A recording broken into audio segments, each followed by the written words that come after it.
بخیر بین با چنلی من نام هلاتو مامۆستای یۆگام. ئەم چنلم دروست کردووە بۆی بتوانم یۆگا بێنم بۆ کوردستان.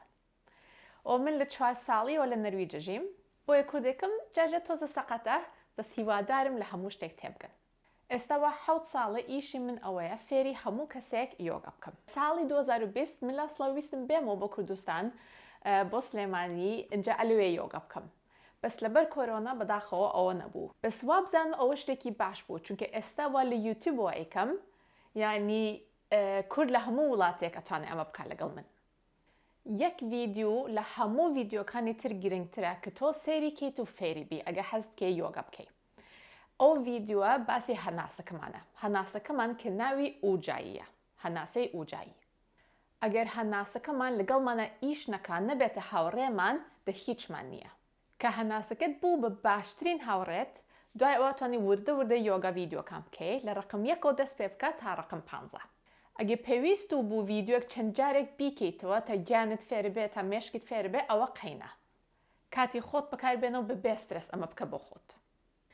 دوای ڤیدیۆ 15 لە ناوی ڤیدیۆکەیان نووسراوە ئاسان، مەمناوەند یان زەحمەت. اینجا خۆت دەتوانی هەڵبژێری چیتەوێ.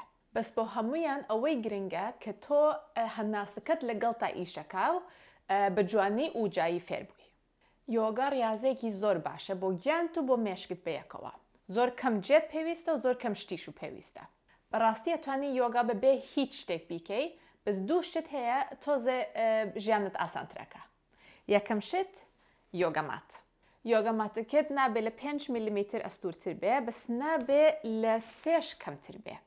ئەگەر لە 3 کەمتر بێ بۆ چۆکت ناخۆشە، بۆ سمتت ناخۆشە، بەس لە 5 ئەستورتر بێ بالانسەکەت زۆر خراپە بێ. بەسە بێ بزانی کە هەموو یۆگەماتێک وەک یەک نییە. بەعزەدانەیەک وەکو ئەمە بۆ خەڵک دروست کراوە کە ناو دەستی دایم وشکە وەکو من.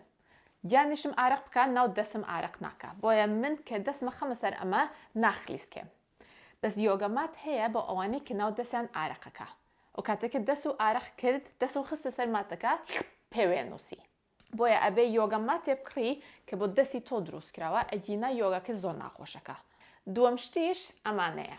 ئەمە پێڵێن یۆگا بلۆک. ئەمە بەڕاستی پێویست و نییە، بەس ئەتوانێت یۆگاکە ئاسانترکە.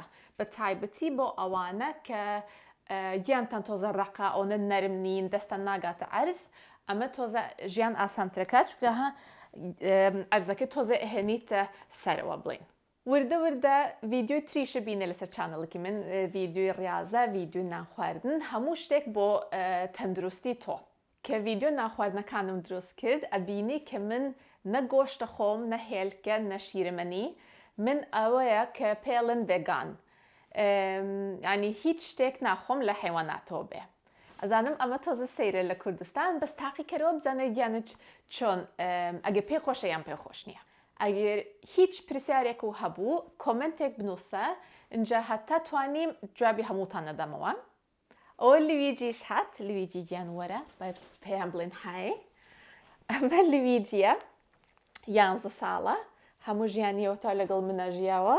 بۆ خۆتان لە ڤیدیۆکانە جارجار ئەیبینن، بۆ خۆی دێتوە ڕوا چیەکە کەیفی خۆیەتی. گیان بۆ خۆت بڕۆ. ئەگەر ڤیدیۆکانت پێخۆش بوو، لایکی بکە، کۆمنتێ بکە، بەس لە هەمووی گرنگتر سبسکرایب بکە. ئەوە بۆ من زۆ گرنگە، جینا خەڵک ڤیدیۆکانم نابینێ. اینجا ئاخر شت یۆگا دایم خۆشترە ئەگەر لەگەڵ خەڵکی ترا بیکەی.